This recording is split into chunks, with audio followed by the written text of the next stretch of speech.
Jesus respondeu a ele. Preste muita atenção. Então, apacenta os meus cordeiros.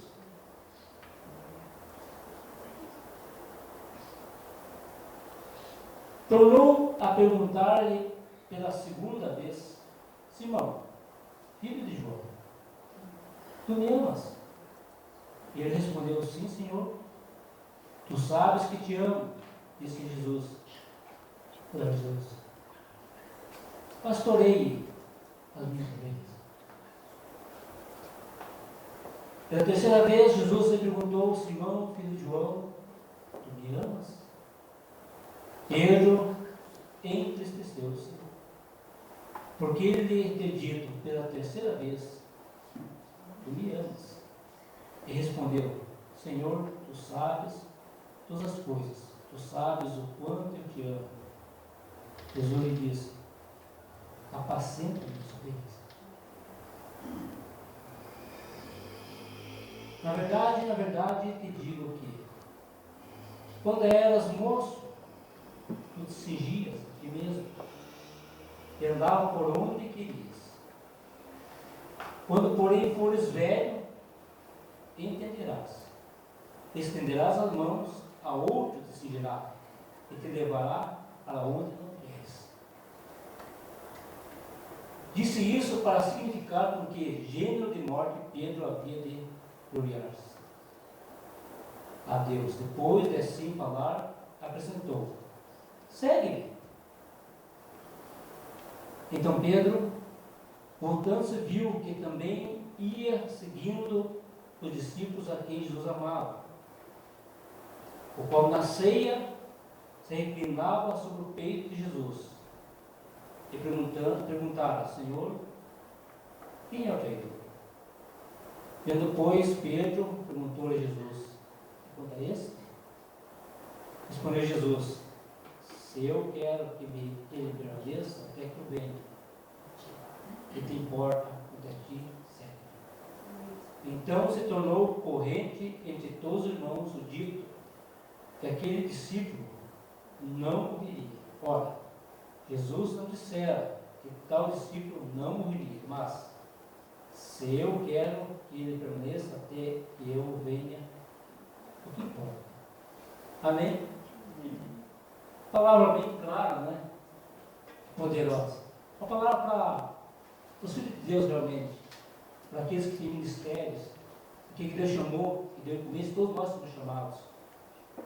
Quando Deus fala em Mateus 24:12, que muitos são chamados e poucos escolhidos, naquela bodas que ele fez, que ninguém participou. Ele mandou chamar umas baladas, as pessoas vieram participar com ele, das bodas. No finalzinho diz assim: olha, muitos são chamados e poucos escolhidos. Ele tinha muitos discípulos, escolheu 12. E depois escolheu a nós, cristãos. Você, creia, você tem o chamado de Deus. Creia e ouça profundamente no teu coração. Você tem o chamado de Deus. Amém. Pedro, nessa situação em que ouviu a palavra, ele não entendeu nada. Quando falou inicialmente, na primeira pergunta de Jesus, ele respondeu: apacenta os meus cordeiros. Quem são os cordeiros? Sabemos que Abraão, quando esteve lá no monte para sacrificar seu filho, apareceu um cordeiro. O cordeiro, na verdade, é um jovem carneiro. Então, Deus, Jesus Cristo, sabia perfeitamente a cada um de nós qual é o presente, o passado e o futuro. E ele vendo ali o João, um moço, o qual ele amava muito, era um jovem cordeiro, um menino ainda imaturo. Ao passo que no dia da última ceia, quando estavam todos reunidos para comer a última ceia, João, o mais moço, depois ouvir a voz de Jesus falar: olha, alguém aqui é o traidor. Ele, ingenuamente, depois de ouvir Jesus colocar o pão molhar sobre o molho e estender até Judas Iscariote, mesmo assim, na ingenuidade, Na simplicidade, ele encostou aí no peito sobre Jesus e perguntou: mas quem será que irá te trair? Olha que por isso que é chamado o João, o servo do amor. Porque tinha um amor tão profundo dentro dele que ele não conseguia enxergar nada de errado. Ele era tão simples, tão puro, tão meigo. E Jesus o amava muito por isso.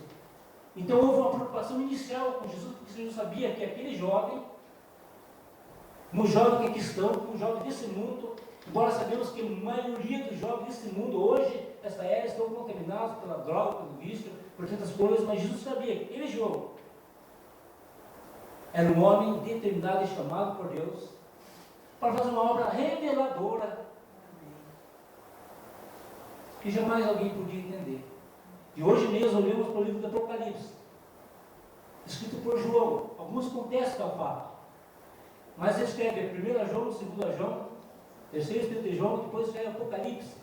Além do livro, o próprio João relata que foi ele que escreveu. Esse homem simples estava lá agora na ilha de Patmos, preso, por amor de Jesus, já com idade avançada. Aquele mesmo menino que simplesmente encostava seu ouvido ao pé de Jesus e perguntava: quem irá te trair? E Jesus Cristo, amoroso e conhecedor de tudo, nosso futuro, falou assim: olha, cuida desse povo.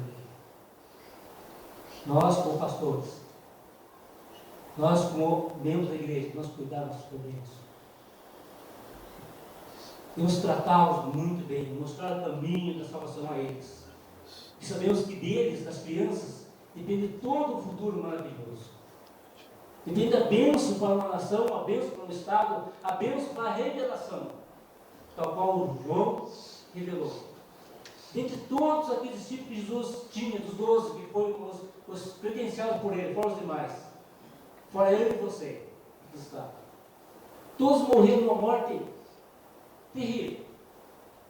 Ao passo do próprio Pedro ser crucificado de cabeça para baixo. Mas o único que teve uma morte tão insensata, embora tentaram, colocando ele no azeite quente, foi João. Ele morreu na ilha de Patmos, em Éfeso, aos 94 anos. Isso que revelou o Apocalipse. E quando você olha o Apocalipse, no primeiro início do Apocalipse, você nota o potencial que esse jovem, esse cordeirinho se tornou. O amor tão grande derramado sobre ele. Então, como Pedro não entendia, quando ele começou a seguir, Jesus chamou: venha Pedro, vamos. Pela segunda vez, a primeira vez ele estava lá no alto mar, e falou: olha, para ele, você pescador de homem, venha, vamos. Ele foi e parou. Agora João começou a seguir também a Pedro.